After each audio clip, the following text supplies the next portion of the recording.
next year on the shale. No real shale form to call on. I think next year's world final is going to be really much a shale jockey's affair. But certainly for the following year, I mean, he can build on how well he's gone this year. But for 2017, I think Jamie could well be one to watch. In all honesty, and who knows world final status, and who knows where that world final is going to be. Nobody at the moment. Nobody knows, not even Crispin, who is an auto speed world final. So it is very similar to the semi-finals that have happened this year. It's the auto speed. I'll put it as auto speed away day world final. Yes. So it will be wherever it is. I think the favourite's got to be Cowdy, isn't it? It's got to be Cowdy. I would have thought so, but plenty of water to flow under the bridge. Exactly. Yeah. We need to get 2016 out of the way first. Oh, good Lord, yeah. Many people are already moaning about that. But at the end of the day, I worked it out. That combination can only happen once every 90 years. And I mean, just so happens it is what it is. It is unfortunate that has happened. We've known for years that it was going to. So, and it is. So we'll see. We'll see what it is. The simple answer to that is, Skegness, get yourself back on the motor, and then we don't have this. But that won't happen.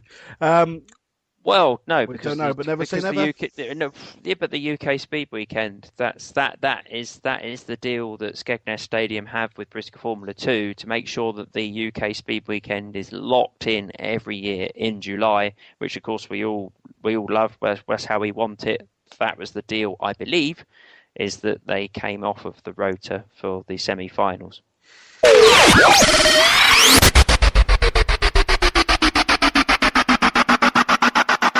Missed an episode of Stocks Radio?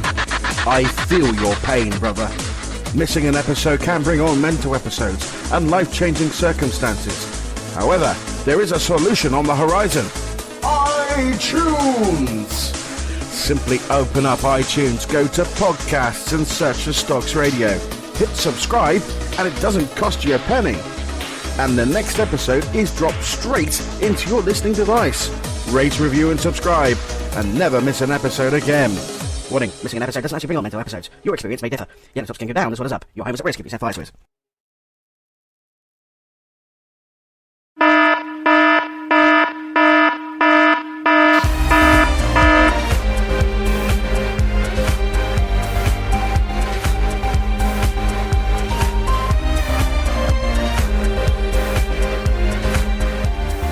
Welcome back to the F2 show. It's me, Jonny Hoar with you. Hello.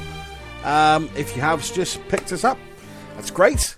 We have been here for the last 20 minutes. You've just missed, basically, that's chewing the fat about the world final, which is always good because, everyone knows what happened in the world final, which is a little bit different.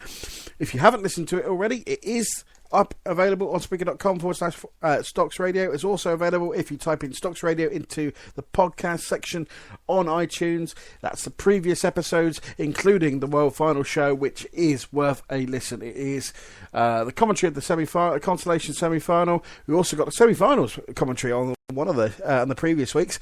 We've also got the World Final itself, the J-Ho commentary. If you couldn't hear the commentary from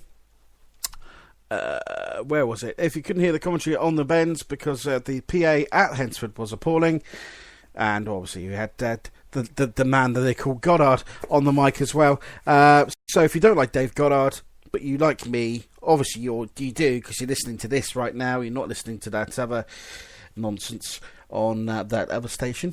But what I will say is that we do have all the interviews, all the things as it happened, when it happened, not a couple of weeks later.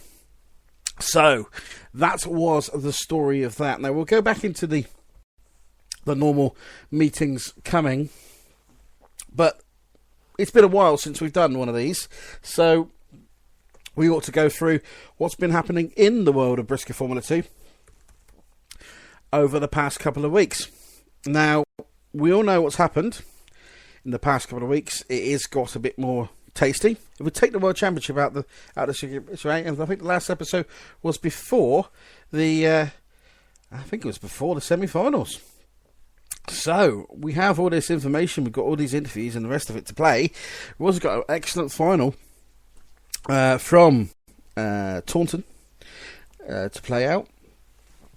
That should be coming up very soon. We've got interviews with treble final winner Chris McCullough, and we've also got the story of the Bristol Track Championship decider, which will be coming up with Steve and I when he comes back on in a moment.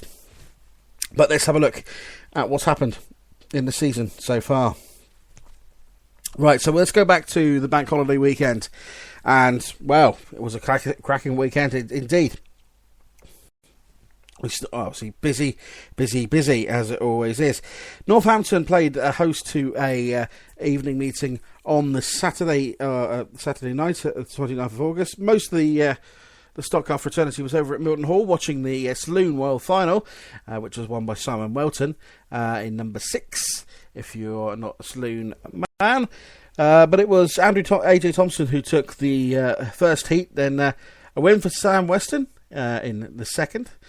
Then Kelvin Marshall, as he was only the European champion then, took the final at Northampton. He is the man to beat round there. And Dan Fallows took the GM. Up at Cowden Beef, well, it was return of the prodigal son, as Gordon Mooney turned up at Cowden Beef and took the first heat. Dennis Midland second. Chris Burgoyne took the second heat, and Dennis Midland was second. In the final, it was Moody, Burgoyne, Wallace, and rounding up with a GN win for Burgoyne, which put the scores amongst the pigeons here, and, well, certainly closed the gap a little bit. Over to Barford, and a really poor showing there again. Unfortunately, it's one of those things at this precise moment in time where we are getting these meetings which do tend to show what a poor meeting is. At Barford, it was 2 heats for Chris Burgoyne, second in the final for him, and a win in the national. The only man who beat him was Charlie Whitfield, who took the final at Barford. Meanwhile, down at Bristol, it was what shall we say? It was a somewhat inclement day, as it started off dry and then got wetter. A win for Andrew Palmer in the first heat, a very rare win in the West Country for him. James Ryger took the second heat, and the third heat went away to Paul Rice. The final was Chris McCullough, from the man who's destined to finish second in every final at Bristol this year. That's Steve Gilbert. But it was George McMillan that came down. He rounded off the day with a Grand National win at Bristol. So on the Bank Holiday Monday, usual busy period as is always, it was Bellevue, which we'll start at, and then we'll get on to the disaster that was Skegness and Buxton. But Bellevue, first and foremost, it was a win for Sam Wagner, and another win in a second heat in both his heats. Sorry, I'll put my teeth in and I'll start again. Yeah, Sam Wagner took both heats that he was in. Heat 1 and Heat 3. Heat 2 went the way of Glenn Scott, and the final went the way of Dolly Wilson. That's 925. Work it out for yourself, what I call him that. So there you go. Paul Wilson in 925 taking the win there. Dolly, as he's known to his friends. You'll work it out in a minute. When you get it, you'll twig it. Yeah, you'll get it in a minute. Right. Now, what can we say about this meeting at Skegness? Now, in my interview in a minute with Chris McCullough, who won the final up at Taunton, he certainly said to me, he said, Johnny, what's going on with it at Skeg? So, we'll tell you in a moment, but Skegness had the grand total for a bank holiday meeting. Bear in mind, there's a lot of drivers that were there on the way home or on the way back home, and the usual suspects weren't down because, unfortunately, on a bank holiday, you got to go to work the following day. Now, for the Scottish, it's not a bank holiday, the August one, so maybe, I don't know. Well, it's Andrew Spence, a local man who seems to fleet between staying at Blue Tops all the time. He took the first heat, and it was a win for Ashley Persey in heat number 2, his first ever win in Bristol Formula 2. Then the final went the way of Andrew Spence as well, behind the Polysport cars of Dave Polly and George McMillan. And George McMillan took the Grand National to seal the day. 8 cars. Very, very poor. Buxton, the other Silver Roof challenger, Mr. Burgoyne, was in residence, along with Kelvin Marshall. But it was 794 who took the first heat. 817, Tim Bailey, he took second heat. The final went the way of Chris Burgoyne. And, of course, can't have a Buxton meeting without a win for Kelvin. And he took the GM. So, let's move on to that meeting at Taunton. And the winner of that one, after heat wins for Justin Fisher and Paul Rice, and a consolation win for Sam Weston, second win of the weekend for him, it was Chris McCullough, who took 2 finals in 2 days, and he was utterly delighted with that. And I caught up with him pretty soon after that. But after that, it was the win for 352 Dave Sanson, the first for quite some time for the very oft described driver. Good old Samo. You either love him or you hate him. Most drivers don't like to see him in their mirror because they know what's going to happen next corner, and that is the way that Samo drives. Many have seen him, many have gone forward. So he was there for that. What I will do now is I will play you the interview with Chris McCullough if I can find it. Unfortunately I can't. So in the meantime, I'm going to leave you with some music whilst I do that.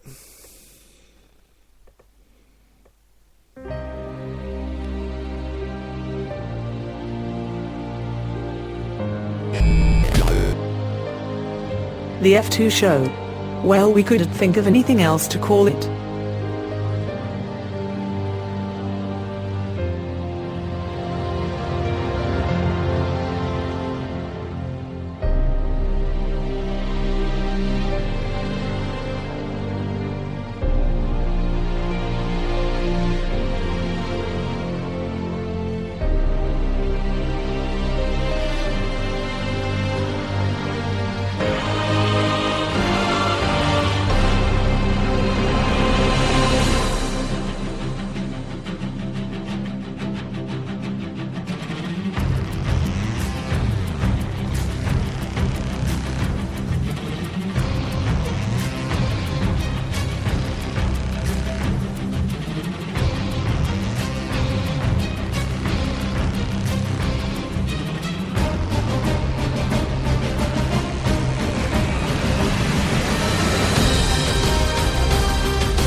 Has nearly as many fans as Gordon Moody.